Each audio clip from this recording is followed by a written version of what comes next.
These are my 4 tips on how to make sure your amigurumi plushies will go from looking like this to looking like this.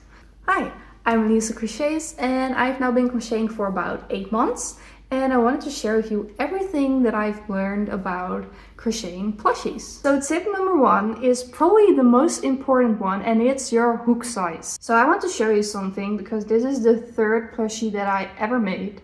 And as you can see, it has so many gaps in it. And then somebody left a comment being like, hey, you should always go down 1 or 2 hook sizes when you're making amigurumi plushies, because it will prevent these gaps from happening. And I tried it and I've never gone back since. So check your label, and for example, if it says you need a hook size 6, go for a 4. Tip number 2 is to do invisible decreases instead of regular decreases. So I'm going to show you how to do an invisible decrease. Normally, when you do a decrease, I will show you by turning my work this way.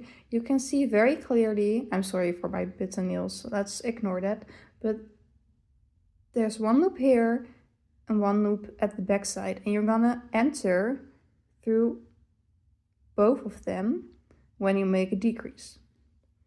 So just to show you, when you normally do a decrease, go below both of the loops,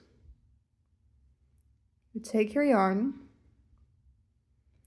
then you go into the next stitch again through both loops, as you can see, yarn over that yarn again. Now you have 3 loops, you're going to yarn over and pull the yarn through all 3 of them. That's the regular decrease. Now in the next stitch, what we're going to do is actually only go into the first loop. So again, top side, front loop, back loop. The front loop is always the one that's closest to you. So when you're making a decrease, instead of going all the way through, you're going to find that front loop, only go through there, yarn over, pull up a loop, go into the next stitch, but again, only go through the front loop, yarn over, pull up a loop, and then yarn over, go through all 3 of them. And that's an invisible decrease. It's very simple, literally just the same, but go only in this front loop here. Now tip number 3 is to yarn under instead of yarn over. So I just want to show you what it looks like when you're yarning under instead of yarning over. So when you're doing a regular stitch, normally you're going to go in with your hook, and your hook is going to go around the yarn this way all the way to the top and grab the yarn from the top, which is why it's called a yarn over, because like I said, your hook is going to go over the yarn and then pull through. And then you're just going to finish the stitch by doing the same thing, so yarning over all the way like this and pulling through both loops. Now when yarning under, same thing, you insert your hook, but instead of going around like this, you're going to go around the exact opposite way. So you're going to go around like this, and see how the hook ends up at the bottom of the yarn. So again, not like this, instead go around like this, hook is on the bottom, and pull through. So I made a little side-by-side comparison for you. The yellow is the yarn under and the peach is the yarn over. And I just feel like the yellow, it's way more neat and uniform. And this one is a little bit more puffy and chunky, which it's not necessarily bad. I just think this one makes it look a lot more clean.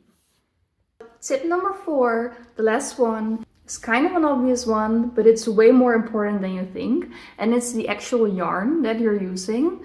And I'm not talking about the type of yarn, like cotton or chenille, like both are great. But I'm talking about the actual quality of the yarn. I want to show you this plushie that I made. This is what it looks like. And it looks, I think it looks decent. Then we go to the front.